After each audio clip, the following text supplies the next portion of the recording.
তার শুভেচ্ছা এবং শুভ বিজয়া প্রীতি ও ভালোবাসা।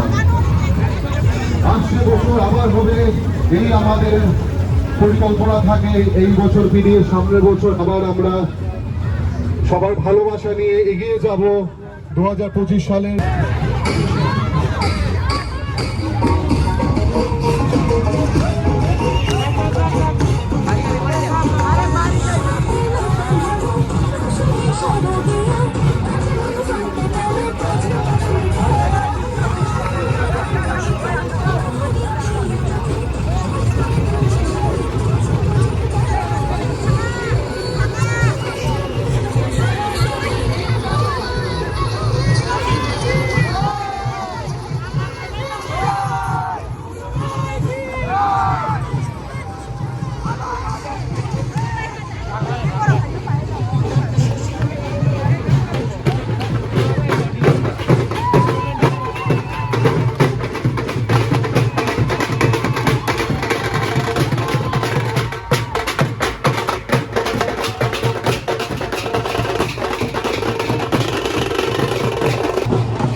তাদের সুসজ্জিত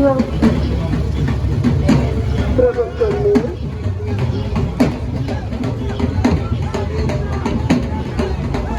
আমাদের ঐতিহ্যকে মনে করিয়ে দেয় এই শোভাযাত্রা।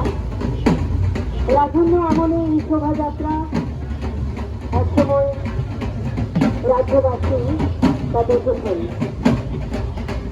সে সময়ে আমরা হয়তো সেই প্রদর্শন নিজ চোখে দেখতে পারিনি, কিন্তু সেই ঐতিহ্যকে মাথায় রেখে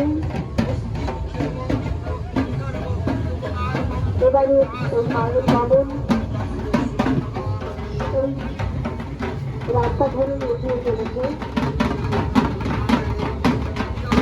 একদিকে রয়েছে ঐতিহ্যবাহী বিদ্যালয়ে মহারানী তুলসীবতী ঠাকুর দিচ্ছেন, অন্যদিকে রয়েছে রাজবাড়ি ঐতিহ্যমণ্ডিত রাস্তা। গাড়ির চালক আপনাকে বলছি আপনার চন্দন নিয়ে করুন। আর নৃত্যরত যারা রয়েছে আমাদের বোনেরা, তোমরাও নাচতে নাচতে গান্ধী আর নৃত্যানুষ্ঠানের মধ্যে দিয়ে এগিয়ে চলে। অনুরোধ রাখছি ক্লাব কর্তৃপক্ষের কাছে আপনারা এইভাবে এগিয়ে যাবেন।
ভুবনেশ্বরী মন্দির এবং আমাদের ব্যস্ত শহর আগরতলা।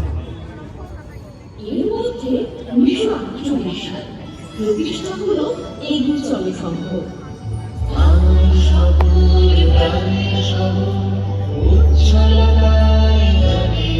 1943 সালে পশ্চিমবঙ্গের হুগলি নদীর উপর অবস্থিত বড় খিলান চুক্তির ঝুলন্ত সেতু, যার নাম করা হয়েছিল নিউ হাওড়া ব্রিজ। এই সেতুটি কিন্তু হুগলি নদীর দুই তীরে অবস্থিত দুটি শহর অর্থাৎ হাওড়া ও কলকাতাকে সংযুক্ত করেছে। কিন্তু হাওড়া ব্রিজ তৈরির এক অন্যতম প্রধান কারণ জানেন? হ্যাঁ, জানি তো। আরো কিশোরের সাথে যুক্ত। সেই 1854 সালে 15 আগস্ট হাওড়া সেতুটি প্রথম স্থাপন করা হয়, যা এখন হাওড়া হুগলি রেল লাইন। তবে 1965 সালের 14 জুন সেতুটির নাম পরিবর্তন করে কিন্তু রবীন্দ্র রাখা হয় রবীন্দ্রনাথ ঠাকুরের নাম, যিনি ছিলেন প্রথম ভারতীয় ও এশিয়ান নোবেল পুরস্কার বিজয়ী। এরপর কলকাতা মহানগরী রেলস্টেশনটি 1830 সালে রেলস্টেশনটি নির্মিত হয়েছে। কলকাতার শুধুমাত্র অভিজাত সদস্যদের বিনোদন ও খেলাধুলার জন্যই এটি ছিল প্রসিদ্ধ। মহানগরী কলকাতার সাথে আমাদের রাজ্য ছিল